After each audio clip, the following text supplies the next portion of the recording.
Dear students, welcome to today's session.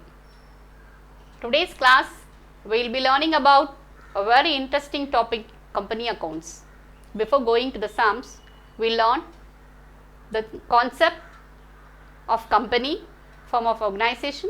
We will understand the meaning, the features, different types of shares and the different types of capital.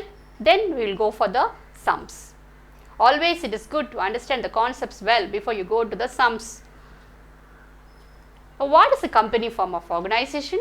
What is the need? Why did it come into existence? Human wants started to increase day by day. When the wants are increasing day by day, the need for large scale production came into existence. When there is a large scale, when business has to be done in a larger scale, the amount of capital what is invested by a sole trader or a few partners was not enough, it was not sufficient. So, large amount of capital was required, managerial ability and the business skills to do the business on a larger scale were all required. All these requirements added to the formation of a joint stock company. A joint stock company is a form of organization where large amount of capital is involved, managerial ability is involved, business skills are also involved. When there is a large or a huge amount of capital is invested, automatically the risk is also larger. So, this risk cannot be borne by a single trader or a few partners. It has to be shared by many people. So, in a joint stock company, the word joint stock, it means joint stock, it means stock. Stock means capital. Why the word joint is put here? Many people join together, invest the money in the form of stock to run a business. Stock means capital. Joint means people joining together, investing their capital. Now, what for this capital is invested? It is invested for a common purpose. Capital is invested for a common purpose, that is to run a business and to get a profit out of it. The total capital of the company is divided into small units called shares. What is a share? The total capital of a company divided into small units. Each unit is called as one share. The people who invest the money to buy the shares are called as shareholders or members or owners of the company. But the people, those who are investing to buy the shares, they don't have any right to enter into the management of the business. That is why it is called as separate entity. That means they buy the shares, the owners buy the shares, but they cannot enter into the management of the business. Owners are different, management is different. Owners are the people who invest the money, management is another set of people, the board of directors, they are the people who do the managing part of the business. Okay. So, you have a clear idea about what is a company form of organization. Now, this companies, how they issue the shares? They make it as a public issue.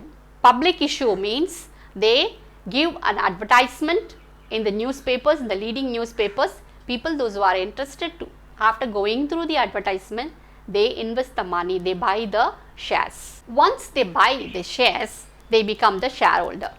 The advertisement that is made in the newspaper is otherwise called as prospectus. It is a window which shows about the full structure of the company, where the shareholders after going through the prospectus of the company, if they are interested, they go and invest the money in buying the shares. Is it clear? Next, we will see to the characteristics of a company. What are the characteristics of a company form of organization? Characteristics of a company form of organization. Number 1, voluntary association. What is the meaning of voluntary association? People, those who are willing After going through the prospectus, they will apply for the shares. So, it is a voluntary association of people. People all over, scattered all over India, anywhere, they can be in any part of the country. If they are interested, they can voluntarily buy the shares. So, any number of people can join the company. That is why it is called as what? Voluntary association of people, of persons. Second is separate legal entity. Separate legal entity. As I already told you, entity, separate legal entity means the owner and the management is completely different. Owners are the people, those who invest the money, they become the shareholders of the company or the other members of the company. But these people, those who are investing the money, though they are the owners, they have no right to enter into the management of the business. So, there is some other people, there is another set of people, they are called as the board of directors. These are the people who run the business, who take care of the business, who manage the business. That is why it is called as separate legal entity. Okay. Number 3, common seal. There are so many shareholders, so many members, so many owners, everybody can't be signing each and every document of the company. So, what will be done?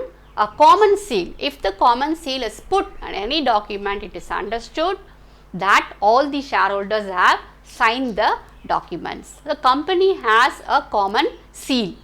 Next is perpetual succession. What is a simple word in simple one word, single word you want to explain this perpetual succession means long life. A company form of organization has a long life. Whatever may happen to the members or the management, it will not affect the company. The members or the shareholders can be going on, be changing, the board can be going on, be changing, but the company will be going on. Whatever happens to the members or management, it will not affect the life of the company. There is a very good poem written by the nature poet William Wordsworth, A Song of the Brook. The brook sings and grunts. It says, for men may come and men may go, but I go on forever. Same like the story of the brook. Here, whatever may happen, there may be changes in the members, there may be changes in the management, but that will not affect the life of the company at all. The company has a long life. So, that is why it is called as perpetual succession. Next, limited liability. What is liability? Liability is what we owe, what we have to pay to others. So, here in case of companies, liability is limited. What does it mean? Each and every shareholder, whatever amount they have invested, they are liable only up to the face value of the shares, that is the actual value of the shares or the unpaid amount. They are liable only up to that. For example, if Mr. A has purchased shares in a company for the amount of ₹1000, so he will be liable at the time of winding up. He will be liable only for the, or at the time of any loss or anything, he will be liable only to the amount what he has invested in the company. His personal assets or personal property will not be attached to the company. If in case of unlimited liability, if there is any loss, even the person's private assets or private property also will be affected.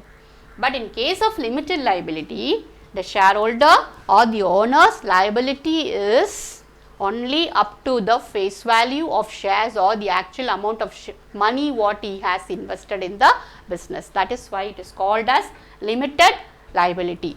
The last is transferability of shares. Shares are easily transferable, very easy to transfer the shares. You bought the shares, but you don't want, you can sell it to somebody else. It can be easily transferable from one person to another person. That is why it is called as transferability of shares. Hope you understood the characteristics of a company. It's a voluntary association, people staying in any part of the country, if they are willing, if they are after going through the prospectus, if they want to buy the shares, they can buy the shares and become the member. That is why it is called as voluntary association. Separate legal entity. The owner and the management are completely different. Common seal. Each and every company has a common seal. This seals represents that the shareholders have signed all the documents. Perpetual succession, that is the life of the company. Whatever may be changes in the management, that will not affect the life of the company. It goes on. Company goes on. Limited liability. Each and every shareholder's liability is limited. They are limited only. They are liable only up to the amount of the shares what or the amount of the money what they have invested in the business. Transferability of shares. Shares can be easily transferable. Hope you understood these concepts.